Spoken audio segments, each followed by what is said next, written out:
그러므로 너희도 준비하고 있으라. 생각하지 않은 때에 인자가 오리라 하시니라. 아민. 예수님은 앞서 제자들에게 세상의 염려와 재물의 마음을 빼앗기지 말고 먼저 하나님의 나라를 구하라고 말씀하셨습니다. 그리고 오늘 본문에서는 그 말씀에 이어 제자들이 가져야 할 중요한 삶의 태도를 가르쳐 주십니다. 그것은 바로 깨어 준비하며 살아가는 삶입니다. 예수님은 허리에 띠를 띠고 등불을 켜고 서 있으라고 하십니다. 당시 사람들은 일을 하거나 먼 길을 떠날 때에 긴 옷자락을 띠로 묶었습니다. 허리에 띠를 띠고 있다는 것은 언제든지 움직일 준비가 되어 있다는 뜻이었습니다. 또한 등불을 켜두는 것은 어둠 속에서도 잠들지 않고 깨어 기다리고 있음을 의미합니다. 예수님은 제자들이 혼인잔치에 갔던 주인이 돌아오기를 기다리는 종들처럼 살기를 원하셨습니다. 당시 혼인잔치는 언제 끝날지 알 수 없었기에 종들은 주인이 돌아오는 순간 곧바로 문을 열어드릴 수 있도록 늘 준비하고 있어야 했습니다. 그러나 여기서 예수님께서 말씀하시는 기다림은 단순히 미래의 어느 날을 막연히 기다리는 것이 아닙니다.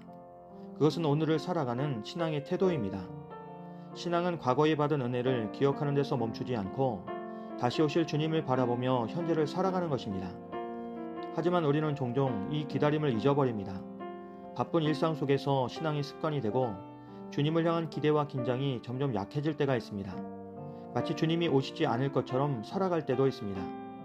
그런데 예수님은 깨어있는 종들에게 놀라운 약속을 주십니다. 주인이 돌아와 깨어있는 종들을 보면 그 종들은 복이 있다고 하십니다. 그리고 더 나아가 주인이 도리어 띠를 띠고 종들을 자리에 앉힌 후에 친히 수종든다고 하십니다. 이것은 당시 문화에서는 상상하기 어려운 일입니다. 그러나 예수님은 이를 통해 하나님 나라의 은혜가 얼마나 놀라운지를 보여주십니다. 주님을 기다리며 충성스럽게 살아가는 자들을 하나님께서 친히 기쁨과 영광 가운데에 맞아주신다는 것입니다. 예수님은 또 주인이 2경에 오든지 3경에 오든지 깨어있는 종들은 복이 있다고 말씀하십니다. 2경과 3경은 사람들이 가장 피곤하고 졸린 시간입니다. 기다림이 길어질수록 깨어있기란 더욱 어렵습니다. 그러나 참된 신앙은 기다림이 길어진다고 포기하지 않습니다. 보이지 않는다고 낙심하지 않고 끝까지 믿음을 지켜갑니다. 그리고 예수님은 집주인과 도둑을 예로 들어 말씀하십니다.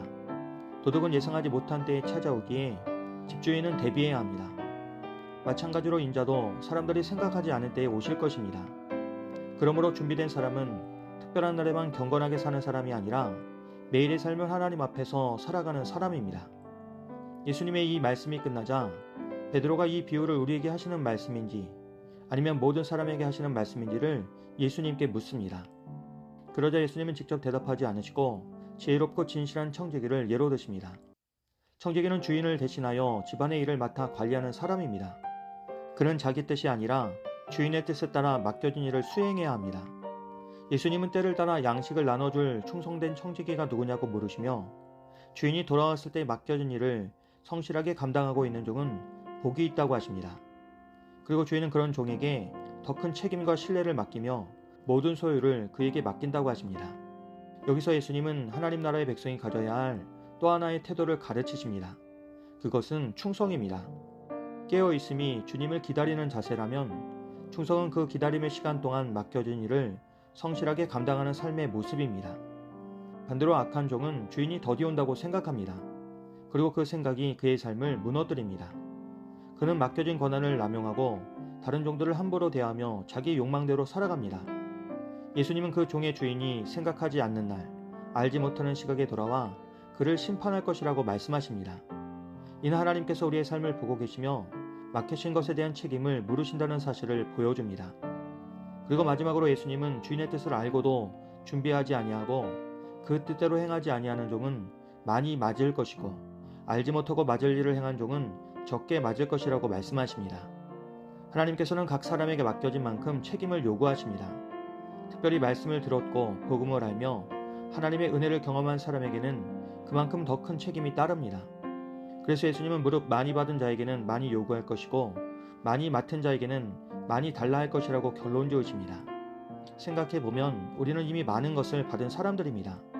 하나님의 말씀을 들을 수 있는 은혜를 받았고 예수 그리스도의 십자가 사랑을 알게 되었으며 교회 공동체 안에서 믿음의 길을 걸어가고 있습니다. 그렇게 하나님께서는 우리에게도 그 은혜에 합당한 삶을 기대하십니다. 오늘 말씀은 단지 미래의 재림에 대한 예언만이 아니라 지금 이 순간을 어떻게 살아야 하는지를 가르쳐주는 말씀입니다. 깨어 있으라는 것은 두려움 속에 살라는 말씀이 아니라 주님을 기억하며 살라는 뜻입니다. 그리고 충성하라는 것은 특별한 큰 일을 하라는 말씀이 아니라 하나님께서 맡기신 자리에서 신실하게 살아가라는 말씀입니다. 그러므로 우리는 허리에 띠를 띠고 등불을 켠 종들처럼 늘 깨어 있어야 합니다. 또한 하나님께서 맡기신 삶의 자리에서 지혜롭고 진실한 청지기로 살아가야 합니다. 그래서 주님이 다시 오시는 날 두려움이 아니라 기쁨으로 주님을 맞이하며 착하고 충성된 종이라고 칭찬을 듣는 우리 모두가 되길 주님의 이름으로 간절히 기도합니다. 사랑이 주 하나님, 우리가 허리에 띠를 띠고 등불을 켠 종들처럼 늘 깨어 있게 하시고 맡겨주신 삶의 자리에서는 지혜롭고 충성된 청지기로 살아가게 하여 주시옵소서. 많이 받은 은혜를 기억하며 그 은혜를 이웃과 세상 가운데에 흘려보내게 하시고 주님이 다시 오시는 날 기쁨으로 주님을 맞이하는 복된 믿음의 사람들 되게 도와 주시옵소서.